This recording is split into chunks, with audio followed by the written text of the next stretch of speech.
September 21, 1993. Amtrak train number 2. The Sunset Limited was headed to New Orleans, to Los Angeles. This train was consisted of 3 locomotives. A 20 days old GEP 40DC number 819, followed by 2 older 1970s F40 PHRs, number 262 and 312. They're pulling 1 baggage car, a transition dorm car, 6 superliner double-decker cars, 1 lounge car, 1 diner, and finally a sleeper car. But then the train encounters a minor delay, which one of the toilets on one of the cars didn't work. After they fixed it, the train departs at 9:34 p.m., a little bit too late. Meanwhile, a barge named MV Malvilla was headed towards the Mobile River. The crew thought he was on the Mobile River, but in reality, he was not. He took a wrong turn and went into the big Bayou Canot bridge owned by the CSX. And then the barge accidentally hit a bridge at 1:40 p.m. And later on, that's where the Sunset Limited headed towards it. There is nothing that could stop the train now.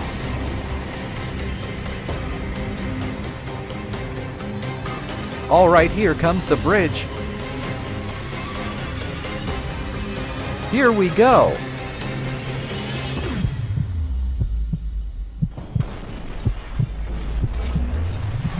Holy shit! Holy shit! Holy shit! Holy shit! Oh, nitrogen monoxide.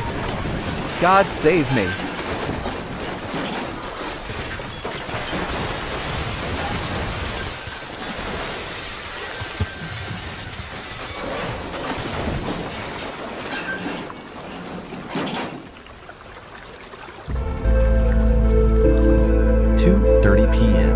The Sunset Limited derailed over the Big Bayou River.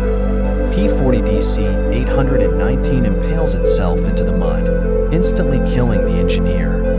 One of the superliner cars, coach number 34040, hanging on the bridge.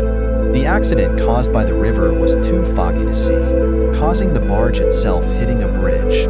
Had its railroad tracks bended like melted. Number 312 leaked its fuel, causing it to start a fire.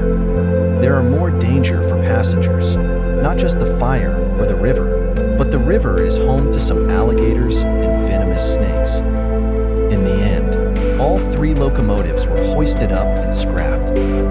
P40DC number 819 was the first Genesis series to be written off and scrapped. It was the worst train accident in Amtrak's history. It has been 31 years ago since the accident occurred.